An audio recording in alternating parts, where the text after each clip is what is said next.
Hello दोस्तों, welcome to a new video. तो इस वीडियो में आज हम देखने वाले हैं एरे डेटा स्ट्रक्चर के बारे में।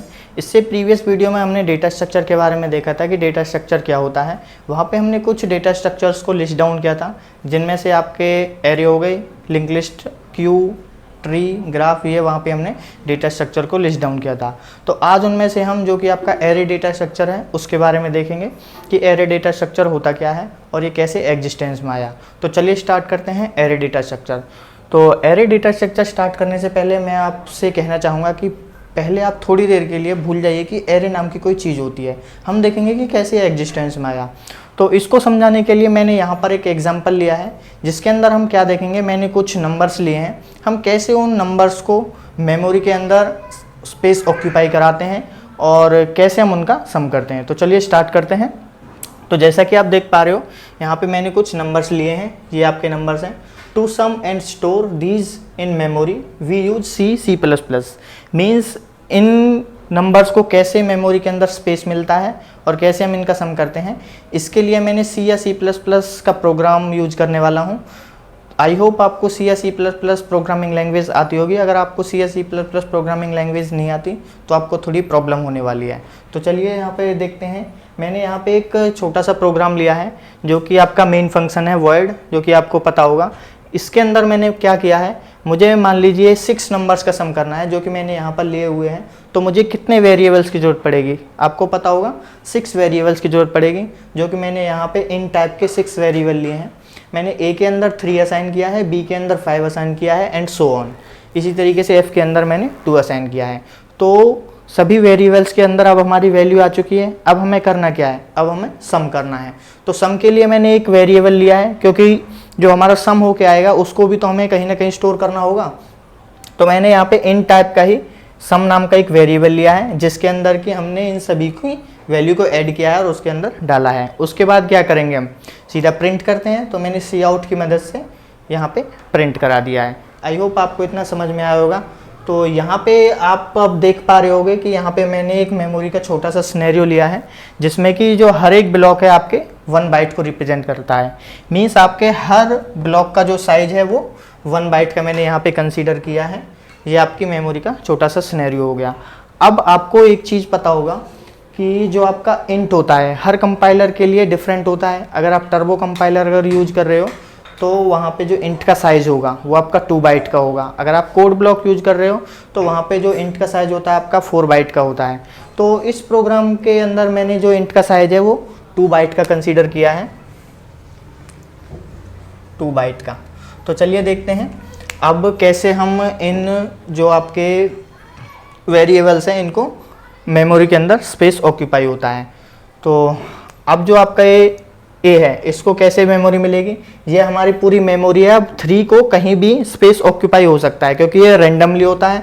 जब आपका ये प्रोग्राम एग्जीक्यूट होगा तब इन सबको मेमोरी मिलेगी। तो मान लीजिए मैं यहाँ पर 3 को स्पेस अवेलेबल करा देता हूँ, ये आपका 3 हो गया। अब क्योंकि 3 जो है आपका 2 बाइट का है, क्योंकि इंट हमने 2 बाइट का कंसीडर किया है, तो ये 2 मेमोरी ब्लॉक लेगा। इसलिए मैंने 2 मेमोरी ब्लॉक्स को एक ब्लॉक बना दिया है। तो अब ये 2 बाइट की मेमोरी लेगा। इसी तरीके से चलो हम 5 को भी मेमोरी एलोकेट करा देते हैं। ये मान लीजिए 5 ने यहाँ पर मेमोरी ले ली। उसके बाद मान लीजिए यहाँ पे 7 ने आपकी मेमोरी ले ली। उसके बाद 6 को भी असाइन करा देते हैं, ये 6 यहाँ पे हो गया। इसके बाद F को मेमोरी असाइन करा देते हैं। मान लीजिए F को हम यहाँ पे करा देते हैं, ये आपका यहाँ पे अभी E रह गया, E को हम यहाँ पे असाइन करा देते हैं। उसके बाद F को मान लीजिए हम यहाँ पे असाइन करा देते हैं। तो ये हमारे मेमोरी एलोकेशन हो गए। तो अब आप थोड़ा इस जो हमने मेन फंक्शन लिया है इसके अंदर वेरिएबल्स का डिक्लेरेशन किया है, तो आप इसमें प्रॉब्लम देखिए। तो इसमें सबसे बड़ी प्रॉब्लम क्या है, वो प्रॉब्लम्स मैंने यहाँ पे नोट डाउन की हैं कि to store n numbers we have to declare n variables. Means मैंने यहाँ पे कितने नंबर लिए हैं, आपके 6 नंबर लिए हैं। तो 6 नंबर्स को स्टोर करने के लिए मैंने कितने वेरिएबल्स का डिक्लेरेशन किया है, आप देख पा रहे होगे 1 2 3 4 5 6 वेरिएबल्स का डिक्लेरेशन किया है। अगर मान लीजिए मुझे 100 वेरिएबल्स का सम करना होता तो मुझे कितने वेरिएबल्स डिक्लेयर करने पड़ते, 100 वेरिएबल डिक्लेयर करने पड़ते। और मान लीजिए मुझे 1000 वेरिएबल्स का सम करना होता, 1000 नंबर का सम करना होता तो थाउजेंड्स वेरिएबल्स डिक्लेयर करने पड़ते। तो एक तो इसमें एक प्रॉब्लम आ गई सबसे बड़ी वेरिएबल डिक्लेरेशन की, क्योंकि मान लीजिए आप अगर 1000 नंबर्स का सम करने वाले हो तो आपको थाउजेंड्स जो वेरिएबल्स है वो डिक्लेयर करने पड़ेंगे। तो आपको थाउजेंड्स वेरिएबल डिक्लेयर करने में आप सोच सकते हो कि कितना टाइम लगेगा, कितना टाइम आपको टाइपिंग में लगने वाला है। और सेकंड प्रॉब्लम क्या है, मान लीजिए अगर आप 1000 वेरिएबल डिक्लेयर कर भी देते हो, उनके अंदर वैल्यू भी असाइन कर देते हो, तो सेकंड प्रॉब्लम क्या आती है सर्चिंग की। अगर मान लीजिए आपने 1000 वेरिएबल लिए 1 से लेकर आपके 1000 तक, और मैं आपसे कहता हूं कि हर एक के अंदर आप 1 से लेकर 1000 तक वैल्यू असाइन कीजिए। चलो आपने वैल्यू भी असाइन कर दी। अब मेरा आपसे क्वेश्चन है कि उस वेरिएबल का नाम बताओ जिसके अंदर आपने 500 रखा है। तो आप सोच सकते हो कि आपको कितनी प्रॉब्लम आने वाली है कि किसके अंदर मैंने 500 रखा था, क्योंकि आप भी इतने वेरिएबल्स याद नहीं रख पाओगे कि किस वेरिएबल के अंदर मैंने कौन सी वैल्यू रखी थी। तो यहाँ पे आपकी सर्चिंग की भी प्रॉब्लम आ जाती है। थर्ड आपकी जो प्रॉब्लम है वो मैनेजमेंट की, क्योंकि इतना बड़ा कोड हो जाएगा, उसको मैनेज करने में भी प्रॉब्लम आने वाली है, क्योंकि आपको कल को कोई कोड में चेंजेस करने पड़ जाए तो फिर आपको सारा कुछ कोड चेंज करना पड़ेगा। तो ये यहाँ पे प्रॉब्लम होती थी। तो इस प्रॉब्लम को सॉल्व करने के लिए इंजीनियर्स ने क्या किया कि ग्रुप द नंबर्स, जो भी नंबर्स का हम सम करना चाहते थे, तो उन्होंने क्या किया, उन सभी को ग्रुप किया एंड स्टोर देम, और उनको स्टोर किया वन आफ्टर द अदर, मतलब एक के बाद एक। ऐसे नहीं, यहाँ पे क्या होता था रेंडमली, लेकिन उन्होंने क्या किया, जब उन्होंने उनको ग्रुप किया तो उन्होंने स्टोर कैसे किया, 1 by 1, एक के बाद एक, continuous in memory which form A data structure, जो कि एक डेटा स्ट्रक्चर बनाते थे जिसको हमने क्या नाम दिया, array data structure. I hope आपको समझ में आया होगा। तो अब एरे को हम कैसे रिप्रेजेंट करते हैं, तो अब यहाँ पे जो नंबर्स जैसे कि 6 नंबर्स थे, उनके लिए हमने 6 वेरिएबल डिक्लेयर किए थे। तो अब हमारे पास 6 नंबर्स को डिक्लेरेशन के लिए हमें कोई ऐसी डिक्लेरेशन चाहिए जो कि हमें 6 वेरिएबल डिक्लेयर ना करने पड़े। तो हमने क्या तरीका यूज किया, हमने लिखा इंट ए, उसके बाद यहाँ पे हमने वो वैल्यू दी जितने नंबर्स को हमें स्टोर कराना है। तो मैंने जैसे यहाँ पे हमारे 6 नंबर्स थे, तो हमने यहाँ पे 6 लिखा, और उसके बाद जो आपके नंबर्स हैं वो नंबर्स लिए। तो इस तरीके से हम एरे में डिक्लेरेशन करते हैं। और भी तरीके हैं एरे को डिक्लेयर करने के लिए, आप पहले इसको डिक्लेयर कर सकते हो, उसके बाद इसमें वैल्यू डाल सकते हो, वो आने वाली वीडियो में हम देखेंगे। तो ये आपका इस तरीके से हम एरे डिक्लेरेशन करते हैं। तो अब आप देख पा रहे होगे, अगर हमें 100 वेरिएबल्स को डिक्लेयर करना पड़ता इस तरीके से और उनके अंदर वैल्यू असाइन करनी पड़ती तो आपको बहुत टाइम लगता। लेकिन अगर मान लीजिए आप एरे का यूज करोगे तो आपको सिर्फ करना क्या है, यहाँ पे 100 लिखना है और सिर्फ आपको नंबर्स लिख देते हैं, तो ये आपका एरे बन जाएगा। अब देखते हैं कि ये मेमोरी के अंदर कैसे स्पेस ऑक्यूपाई करता है। तो हमने देखा कि ये जो वैल्यूज़ हैं एक के बाद एक स्टोर होती हैं, तो ये कैसे स्टोर होंगी, तो एरे को भी मेमोरी के अंदर कहीं भी स्पेस मिल सकता है, तो लेकिन जहाँ पर स्पेस मिलेगा तो उसके बाद वो कंटिन्यूस में स्टोर होंगे। जैसे मान लीजिए, जैसे अब ये एरे है तो इसमें जो सबसे पहले एलिमेंट है 3, तो मान लीजिए हमारा जो एलिमेंट है 3, उसको यहाँ पे सबसे पहले मेमोरी मिलती है 3 को। तो उसके बाद आपका जो 5 है उसको कहाँ पे मेमोरी मिलेगी, वो मिलेगी जस्ट आपके 3 के बाद, मीन्स कंटिन्यूस।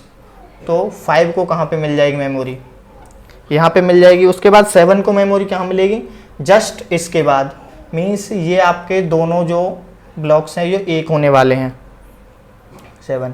ये जो मेमोरी का सिनेरियो लिया है ये मैंने यहाँ पर ही ऐसा लिया है, लेकिन एक्चुअल में क्या होता है ये कंटिन्यूस में होती है। ये जो ब्लॉक है इसके बाद ये ब्लॉक आएगा, इसके बाद ये ब्लॉक आएगा। तो आई होप आपको ये समझ में आया होगा। तो उसके बाद किसको मेमोरी मिलेगी, 6 को मेमोरी मिलेगी। तो 6 को किसके बाद मिलेगी, 7 के बाद मिलेगी, ये आपका 6 हो गया। उसके बाद 4 को मेमोरी मिलेगी, 4 किसके बाद आएगा, आपका 6 के बाद आ जाएगा। उसके बाद किसको मेमोरी मिलने वाली है, उसके बाद आपके 2 का मेमोरी मिलने वाली है 2। तो इस तरीके से आपका एरे का मेमोरी एलोकेशन होता है। तो ये कहाँ से कहाँ तक हो गया आपका एरे, यहाँ से लेकर इस तरीके से ये आपका यहाँ से यहाँ तक गया ये। तो ये इसके बाद है, ये इसके बाद हो गया, ये इसके बाद हो गया, ये इसके बाद। तो आप देख पा रहे हो जो हमारे एरे होते हैं वो मेमोरी के अंदर जो कंटिन्यूस में एक के बाद एक स्टोर होते हैं।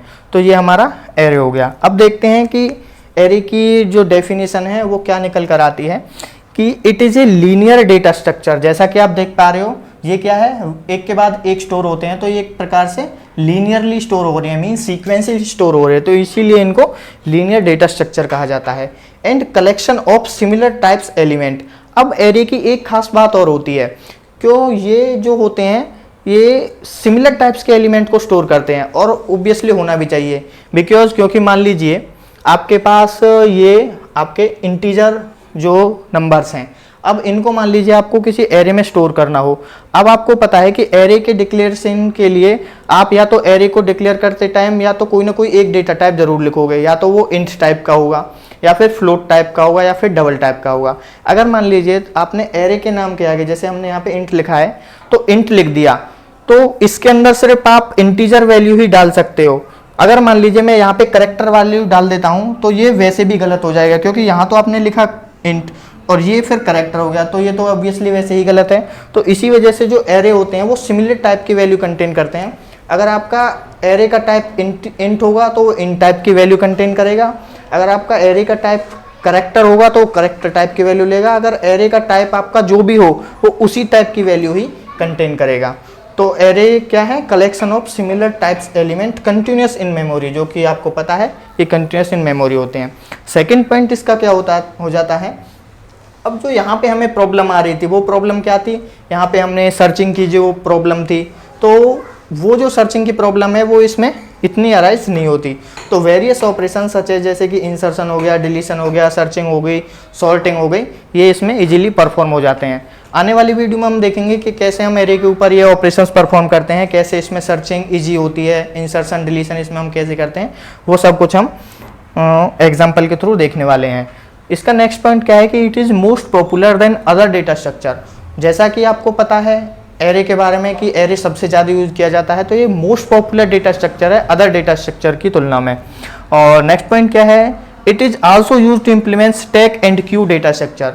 और जो आपके और जो दूसरे डेटा स्ट्रक्चर हैं जैसे कि स्टैक हो गया, क्यू हो गया, उनके इम्प्लीमेंटेशन में भी आपका एरे यूज होता है। आने वाली वीडियो में जब हम स्टैक को पढ़ेंगे, क्यू को पढ़ेंगे, तो देखेंगे कि कैसा इनका इम्प्लीमेंटेशन हम एरे का यूज करके करते हैं। तो ये तो हो गया एरे के बारे में। अब जो आपके एरे हैं उनको हमने दो कैटेगरी में डिवाइड किया है। पहला है आपका वन डायमेंशनल एरे और लीनियर एरे, और सेकंड है आपका मल्टी डायमेंशनल एरे, जिसके अंदर के आपके 2 डायमेंशनल, 3 डायमेंशनल, 4 डायमेंशनल एरेज आ जाते हैं। आने वाली वीडियो में हम हर एक को डिटेल में देखेंगे कि वन डायमेंशनल एरे क्या होता है और मल्टी डायमेंशनल एरे क्या होता है, और कैसे हम जो आपका एरे होता है कैसे उसके अंदर हम जो आपके एलिमेंट्स होते हैं उनको एक्सेस करते हैं। इन सभी चीज़ों को हम देखेंगे। तो आज के लिए बस इतना ही, मिलते हैं नेक्स्ट वीडियो में। थैंक यू, तब तक के लिए कीप लर्निंग।